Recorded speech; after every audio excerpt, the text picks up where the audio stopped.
बिस्मिल्लाहिर्रहमानिर्रहीम। अस्सलामुअलैकुम। रमज़ान का अशराए मग़फ़िरत और निजात की फ़जीलत। खुशकिस्मत हैं वो लोग जो इस माह में ज़्यादा से ज़्यादा नेकियां समेट कर अल्लाह रब्बुल इज़्ज़त की रज़ा और खुशनुदी हासिल करने में कामयाबो कामरान हो रहे हैं।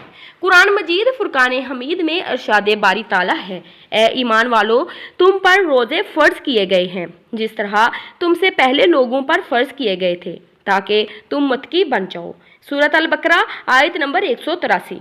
खालिक़े कायनात अल्लाह अज़्ज़ व जल ने रोज़ों की फ़र्जियत का मकसद बताते हुए फरमाया ताकि तुम मुत्तकी बन जाओ। रमज़ानुल मुबारक के अशराए निजात का आगाज़ हो चुका है जो कि अपने अंदर पहले से ज़्यादा अजर व सवाब समोए हुए है। हज़रत अब्दुल्ला बिन उमर रज़ी अल्लाह ताला अन्हो फरमाते हैं कि रसूलुल्लाह सल्लल्लाहु अलैहि वसल्लम रमज़ान के आखिरी 10 दिनों का एतकाफ़ करते थे। हज़रत आयशा रज़ी अल्लाह ताला अन्हा फरमाती हैं कि अल्लाह के नबी सल्लल्लाहु अलैहि वसल्लम रमज़ान के आखिरी 10 दिनों का इत्काफ़ किया करते थे यहाँ तक कि अल्लाह ने आपको वफ़ात दे दी।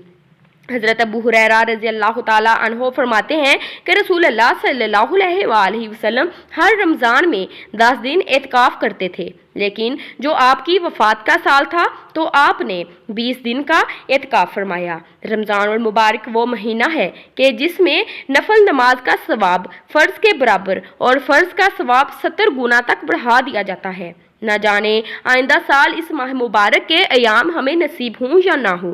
हमें इन अयाम में ज़्यादा से ज़्यादा इबादत और तौबा व इस्तग़फ़ार करना चाहिए। खुशकिस्मत हैं वो लोग जो इस माह में ज़्यादा से ज़्यादा नेकियां समेट कर अल्लाह रब्बुल इज़्ज़त की रज़ा और खुशनुदी हासिल करने में कामयाबो कामरान हो रहे हैं। हज़रत मूसा कलीमुल्लाह अल्लाह रब्बुल ज़ुल जलाल से हम कलाम होते, ज़मानो मकान और राज़ो न्याज की बातें होती। एक दिन हज़रत मूसा अलैहिस्सलाम ने अपने खालिक से सवाल किया कि इस वक़्त कायनात में मैं वाहिद बंदा हूँ जिसे आपसे बात करने का शरफ हासिल है, बताइए ये एजाज़ किसी और को भी नसीब होगा? खालिक़े कायनात ने इरशाद फरमाया, ए मूसा, इस दुनिया में एक ऐसी भी उम्मत आने वाली है जब मेरे और उनके बंदू के दरमियान कोई पर्दा हाइल नहीं होगा। बेशक हज़रत मूसा अलैहिस्सलाम हैरान हुए, बारी ताला वो कैसे? अल्लाह ताला ने फरमाया, याद रख मूसा, तेरे और मेरे दरमियान कलाम और मुलाकात की सूरत बेशुमार पर्दे हाइल है, जबकि आमदा उम्मत के साथ ये मामला हरगिज़ नहीं होगा। इस पर मूसा अलैहिस्सलाम की हैरत में मजीद इजाफा हो गया। उन्होंने अर्ज किया, कायनात के मालिक बताइए वो कौन खुश नसीब होंगे? अल्लाह ताला ने इरशाद फरमाया, वो उम्मत मुहम्मदी होगी, उनमें से वो लोग जो माह रमज़ान के अयाम पाकर सिर्फ मेरी रज़ा व खुशनुदी के लिए रोज़े रखेंगे और फिर वक़्त इफ्तार निढाल जिस्म, खुशक ज़ुबान और मुंह की महक के साथ जो दुआ मांगेंगे मैं कबूल करूँगा, क्योंकि उस लम्हे उनके और मेरे दरमियान कोई पर्दा, कोई फासला ना होगा। रोज़ेदार के मुतल्लिक अल्लाह ताला का इरशाद है कि रोज़ा ख़ास मेरे लिए है और मैं ही जिस तरह चाहूँगा इसका अजर व सवाब दूँगा। बेशक रोज़ादार के लिए 2 शर्तें हैं, एक इफ्तार के वक़्त और दूसरी अपने मालिक व मुल्क की बारगाह में हाज़िरी और शर्फ़ मुलाकात के वक़्त। और रोज़ादार के मुँह की बू अल्लाह ताला के नज़दीक मुशक की खुशबू से भी बेहतर है, यानी इंसानों के लिए मुशक की खुशबू जितनी अच्छी और जितनी प्यारी है, अल्लाह ताला के यहाँ रोज़ादार के मुँह की बू उससे भी अच्छी है। और रोज़ा दुनिया में शैतान और नफ्स के हमलों से बचाव के लिए और आखिरत में आतिश दोज़ख से हिफाजत के लिए ढाल है। रमज़ानुल मुबारक खैर व बरकत, हमदर्दी व क़ुव्वत का महीना है। इस माह की रातों में अल्लाह ताला की जानब से 3 मरतबा ऐलान किया जाता है को कोई है तौबा करने वाला मैं जिसकी तौबा कबूल करूँ, कोई है मांगने वाला मुझसे तो मैं उसको दूं, कोई है माफ़ी मांगने वाला कि उसको माफ़ कर दूं। अगर कोई मुसलमान अशराए मग़फ़िरत में अपने पिछले तमाम कबीरा गुनाहों से सच्चे दिल से तौबा कर ले तो उसके सगीरा गुनाह रोज़े की बरकत से माफ़ फरमा दिए जाते हैं और वो शख्स गुनाहों से ऐसा पाक हो जाता है जैसे उसकी माँ ने उसे अभी जन्म दिया हो।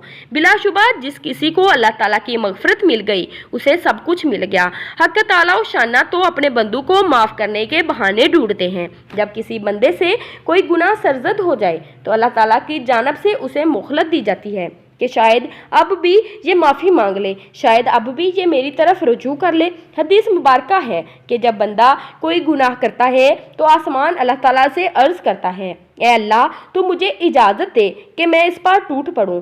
زمین کہتی ہے اے اللہ تو مجھے اجازت دے کہ میں اسے اپنے اندر دنسا لوں۔ اس موقع پر مالک و ملک کا ارشاد ہوتا ہے اگر یہ تمہاری مخلوق ہے اور تم اس کے خالق ہو تو تمہیں اجازت ہے، اور اگر یہ میرے بندے ہیں اور میں ان کا خالق ہوں تو میرے بندوں کا معاملہ مجھ پر چھوڑ دو۔ میں اس بات کا انتظار کروں گا کہ یہ مجھ سے رجوع کر لے اور اپنے گناہوں کی معافی مانگ لے۔ حضرت عبداللہ بن عمر رضی اللہ تعالیٰ عنہ سے روایت کرتے ہیں کہ نبی کریم صلی اللہ علیہ وآلہ وسلم نے ارشاد فرمایا روزے اور قرآن دونوں بندے کے لیے شفاعت یعنی سفارش کریں گے۔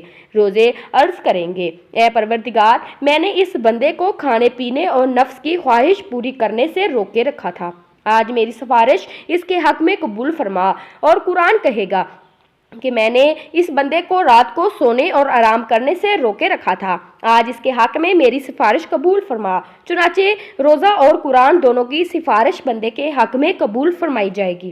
حضرت ابو ہریرہ رضی اللہ تعالیٰ عنہ سے روایت ہے کہ ان حضرت صلی اللہ علیہ وآلہ وسلم نے ارشاد فرمایا کہ 3 آدمیوں کی دعا رد نہیں ہوتی، ایک روزہ دار کی افطار کے وقت، دوسرے عادل بادشاہ کی اور تیسری مظلوم کی۔ حضرت سہل بن سعدی رضی اللہ تعالیٰ عنہ سے روایت ہے کہ سرکار دو عالم صلی اللہ علیہ وآلہ وسلم کا فرمان عظیم ہے کہ جنت کے دروازوں میں ایک خاص دروازہ ہے جس کو باب الریان کہا جاتا ہے۔ ریان کے لغوی معنی ہے پورا سیراب۔ اس دروازے سے قیامت کے دن صرف روزہ داروں کا داخلہ ہوگا، ان کے سوا کوئی اس دروازے سے داخل نہیں ہو سکے گا۔ اس دن پکارا جائے گا کہ کدھر ہیں وہ بندے جو اللہ کے لیے روزے رکھا کرتے تھے اور بھوک پیاس کی تکلیف اٹھایا کرتے تھے، وہ اس پکار پر چل پڑیں گے۔ جب وہ روزہ دار اس دروازے سے جنت میں جائیں گے تو یہ دروازہ بند کر دیا جائے گا، پھر کسی کا اس سے داخلہ نہیں ہو سکے گا۔ بے شک لائک، شیئر اینڈ سبسکرائب ضرور کریں۔ جزاک اللہ خیرہ۔